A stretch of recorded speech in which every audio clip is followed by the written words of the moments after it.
اپنے دل میں رکھوں گی اور عوام کے سامنے ضرور لاؤں گی تاکہ تمہارا اصل بھیانک چہرہ قوم کے سامنے آ سکے. لیکن میں یہ پوچھنا چاہتی ہوں کہ ان 50 دنوں میں 48 ڈیز میں جب تم نے مریم نواز شریف کو نیب میں رکھا, تم نے کیا ایسا پوچھا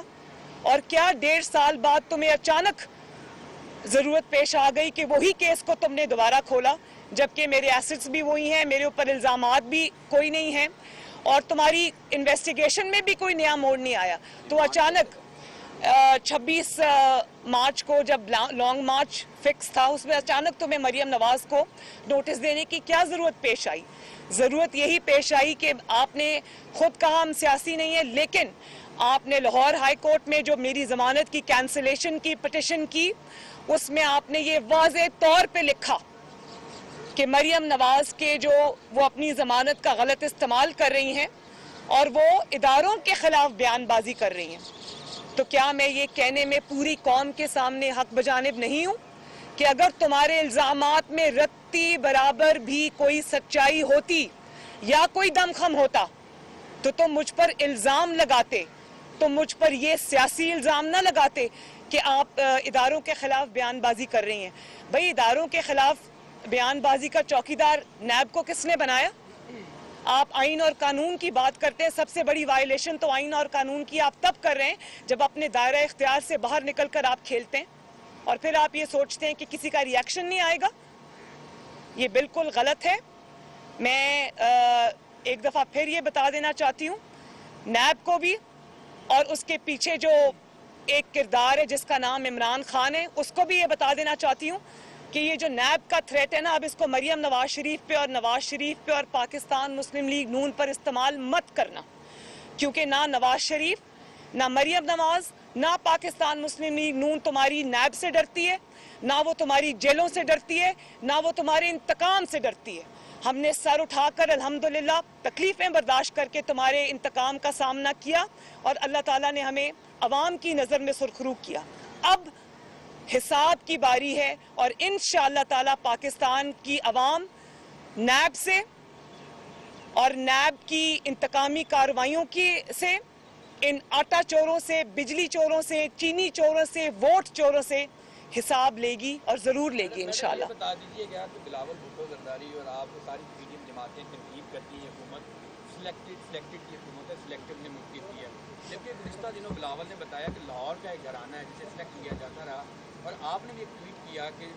ایک سلیکشن نہیں کی جا رہی ہے, نئے بندے کو سلیکٹ کیا جا رہا ہے. کائنڈلی آپ بتا دیں کہ وہ کون سی جماعت ہے پی ڈی ایم کی, وہ کون سا کردار ہے جس کو سلیکشن کے لیے تیار کیا جا رہا ہے. Next question please. اس میں ایڈ کر لے گا کہ ڈسکا آج ایک بڑا فیصلہ سامنے آیا ہے کہ سپریم کورٹ نے ڈسکا کا جو الیکشن تھا 10 اپریل کا وہ ملتوی کر دیا ہے. ابھی تک ایک ہی سلیکٹڈ ہے, ابھی تک ایک ہی سلیکٹڈ ہے, اس کا نام ہے عمران خان. ڈسکا کا 10 اپریل کا جو فیصلہ تھا سپریم کورٹ نے ملتوی کر دیا الیکشن کے حوالے سے, اس کو کس طرح دیکھیں؟ دیکھیں میری بات سنیں, نہیں ایک منٹ, وہ فیصلہ ابھی وہ کیس میرا خیال ہے ابھی چل رہا ہے, لیکن جو اس میں ضروری بات ہے وہ یہ ہے کہ آج اس کو ڈیلے ہونے پہ خوشیاں وہ لوگ منا رہے ہیں جو عوام میں جانے سے ڈرتے ہیں, جن کی اتنی بری کارکردگی ہے کہ جب وہ عوام میں جائیں گے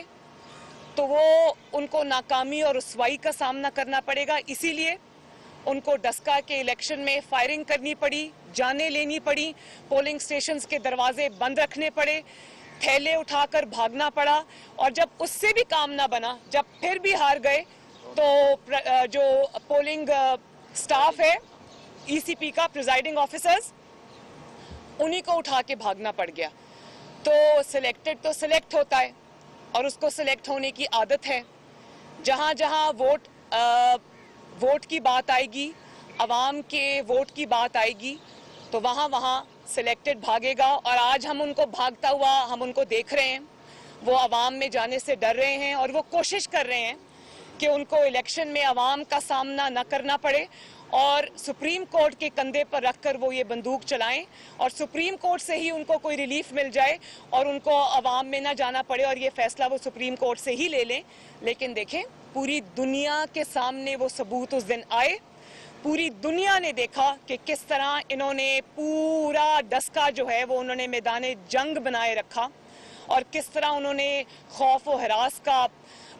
ماحول بنائے رکھا, ووٹرز کو سکیر کیا, اور ساتھ ہی پوری دنیا نے دیکھا کہ یہ تھیلے اٹھا کے بھاگے, یہ پریزائڈنگ آفیسرز کو اغوا کر کے بھاگے. اس میں کوئی ابہام نہیں ہے. اور ظاہر ہے جب ووٹ نہیں ملیں گے تو پھر اداروں کی طرف دیکھنا پڑے گا. لیکن میں ان ووٹ چوروں کو یہ بتا دینا چاہتی ہوں کہ یہ قومی ادارے ہیں, یہ ہمارے ادارے ہیں, یہ پاکستان کے ادارے ہیں.